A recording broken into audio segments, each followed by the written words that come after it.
அதே மாதிரி கல்லீரல் பாதித்தாலும் எல்லா உறுப்புகளும் பாதிக்க தான் செய்யும். அப்போ கல்லீரல் பாதிக்கிறதுக்கு உண்டான விஷயங்கள் தேவையற்ற வேதிப்பொருள்கள், இந்த கம்பெனி ட்ரிங்க்ஸு, சாஃப்ட் ட்ரிங்க்ஸு அதை இதுன்னு குடித்து கெடுத்துக்கிறோம்.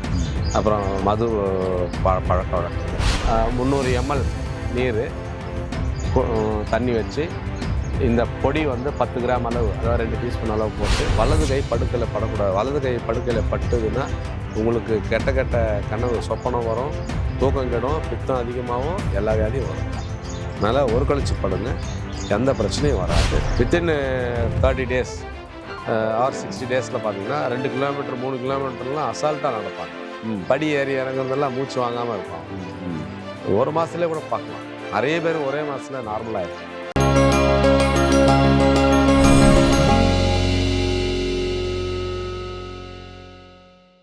இயற்கையை மருந்து சேனலுடைய மேலும் பல பதிவுகளை தெரிந்து கொள்ள இந்த சேனலை சப்ஸ்கிரைப் செய்யவும், பெல் பட்டனை அழுத்தவும். மேலும் மருத்துவரின் ஆலோசனை பெற இந்த வீடியோவில் உள்ள எண்ணிற்கு தொடர்பு கொள்ளவும்.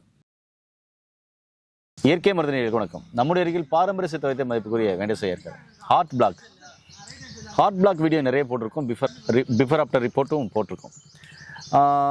இந்த ஓப்பன் ஹார்ட் சர்ஜரின்னு சொல்லுவாங்களா, அவங்கள கூட டேட் ஃபிக்ஸ் பண்ணி அதுக்கப்புறம் இங்கே மருந்து எடுத்து சரியாயிருக்கு.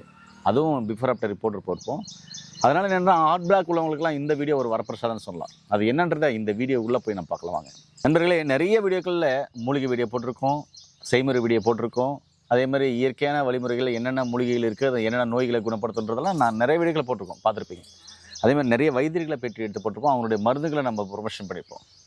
அப்படிப்பட்ட ஒரு பாரம்பரிய சித்த வைத்தியரை பார்க்க வந்திருக்கோம். அவருடைய பேர் வெங்கடேசையா. ஐயா வேண்டாங்க ஐயா. வணக்கம் ஐயா. நீங்கள் நிறைய பேருக்கு ஹார்ட்டில் பிளாக், ஒரு இடத்துல ஒரு பிளாக் இருக்குது, 70% 80% இருக்குது. இன்னும் 2 இடத்துல பிளாக் இருக்குது, அது 90% இருக்குது. 3 இடத்துல பிளாக் இருக்குது, அதுவும் 90% இருக்குது.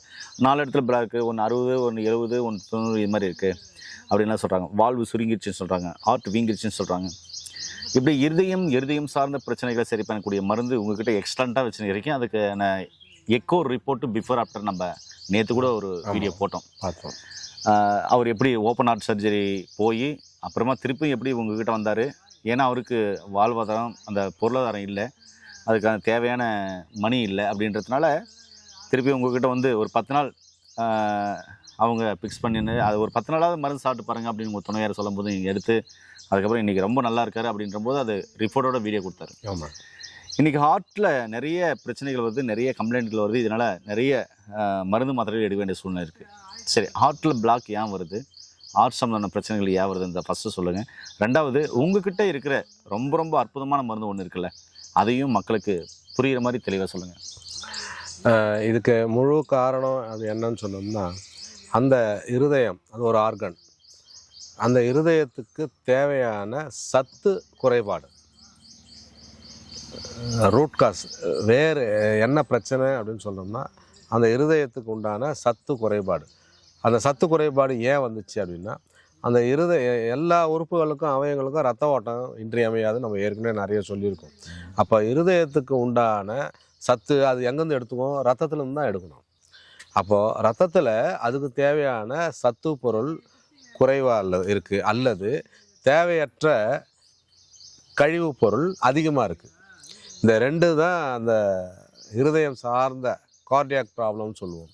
இருதயம் சார்ந்த அனைத்து விதமான பிரச்சனைகளுக்கும் காரணம் என்ன அப்படின்னா, ரத்தத்தில் இருக்க வேண்டிய அதுக்கு தேவையான சத்து இல்லை, அல்லது தேவையற்ற கழிவு பொருள்கள் அதிகமாக இருக்குது.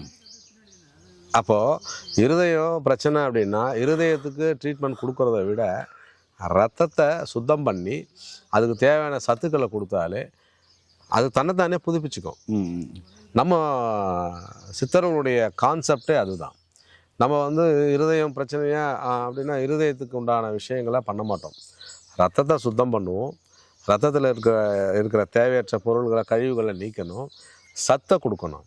இந்த 3 விஷயத்தை பண்ணும்பொழுது இருதயம் மட்டும் இல்லை, எல்லா அவயங்களுமே புதுப்பிக்கப்படும். சித்தர்களுடைய மருத்துவத்துடைய மகிமை என்னன்னா, நீங்கள் ஒரு பிரச்சனைக்கு போவீங்க, ஆனால் 10 பிரச்சனை சரி பண்ணும். தெரிஞ்சோ தெரியாமலோ நமக்கு இருக்கிற நிறைய பிரச்சனையை சரி பண்ணும். அதனால் ஒரு விஷயங்கிறத விட பல விஷயங்களுக்கு நம்ம தீர்வு கொடுக்க முடியும். இப்போ இருதயத்துக்கு கொடுக்குறோம்னா கல்லீரலுக்கும் இது வேலை செய்யும், மண்ணீரலுக்கும் வேலை செய்யும், சிறுநீரகத்துக்கும் வேலை செய்யும், எல்லாத்துக்குமே வேலை செய்யும். அது அடிஷ்னல் எக்ஸ்ட்ரா. அப்போது இது எப்படி ஏன் அந்த ரத்தம் வந்து அந்த சத்து இல்லாமல் போச்சு, ஏன் அதில் கழிவுகள் வந்துச்சு அப்படின்னா அதுக்குண்டான காரணத்தை நம்ம சொல்கிறோம்.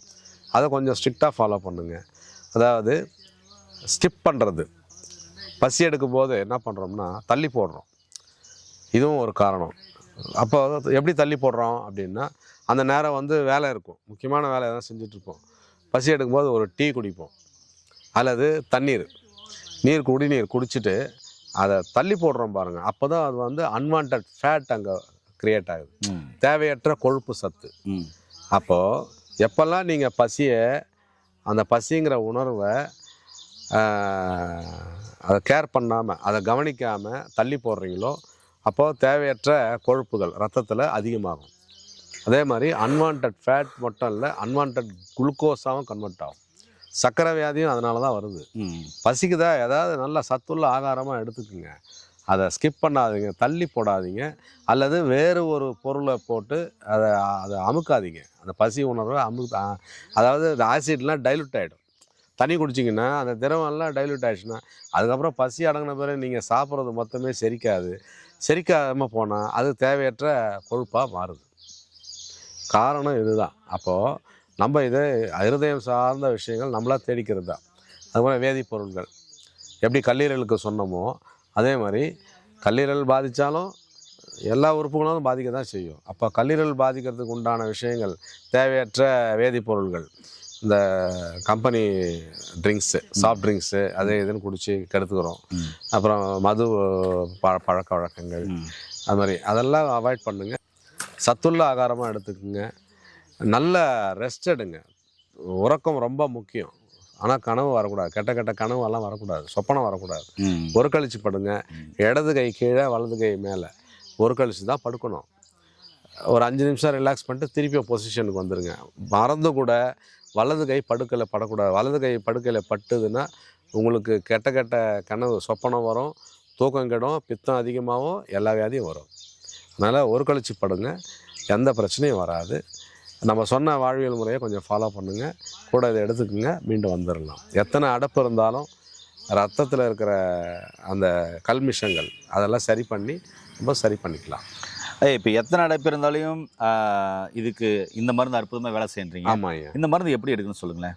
இதை வந்து நம்ம வந்து காலையில் இது குடிநீராக 300 ml நீர் தண்ணி வச்சு இந்த பொடி வந்து 10 கிராம் அளவு, அதாவது 2 டீஸ்பூன் அளவு போட்டு நல்லா 100 ml சுண்டை காய்ச்சி அந்த 100 ml வடிகட்டி கிடைக்கிற 100 ml 50 ml காலையில், 50 ml சாயங்காலம் வெறும் வயிற்றில் குடிக்கணும். இதை வந்து பார்த்திங்கன்னா நம்ம சோறுனா பருப்பம் செந்தூரம்லாம் சேர்த்து மிக்ஸ் பண்ணி வச்சுருக்கோம். இந்த பொடி வந்து வழக்கம் போல் உணவுக்கு முன்னாடி 1 கிராம் அளவு, 1/4 ஸ்பூன் அளவு தேனில் குழச்சி எடுக்கலாம். சர்க்கரை வியாதி உள்ளவங்க தேன் வேண்டாம் அப்படின்னா வெந்நீரில் கலக்கி எடுத்துக்குங்க.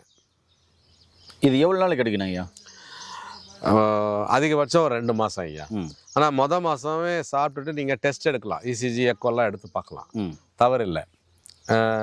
ஃபிசிக்கலாக சேஞ்சஸ் தெரியும். மாதமே அவங்க நடந்தாங்கன்னா, இந்த கார்டியாக் ப்ராப்ளம் உள்ளவங்க பொதுவாக நடக்கும்போது பார்த்திங்கன்னா ஸ்வெட்டிங் ஆகும்.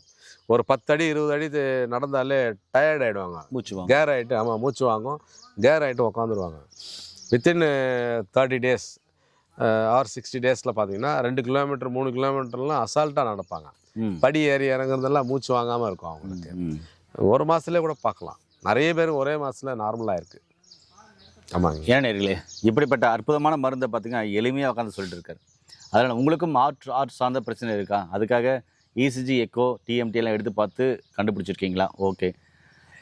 நீங்கள் எடுக்கிற மருந்து மாத்திரைகள் ஆர்ட்டுக்காக எடுத்துருக்கீங்களா? சரி, அதையும் எடுத்துக்கோங்க. அதோடு சேர்த்து இதை எடுத்துகிட்டு வாங்க.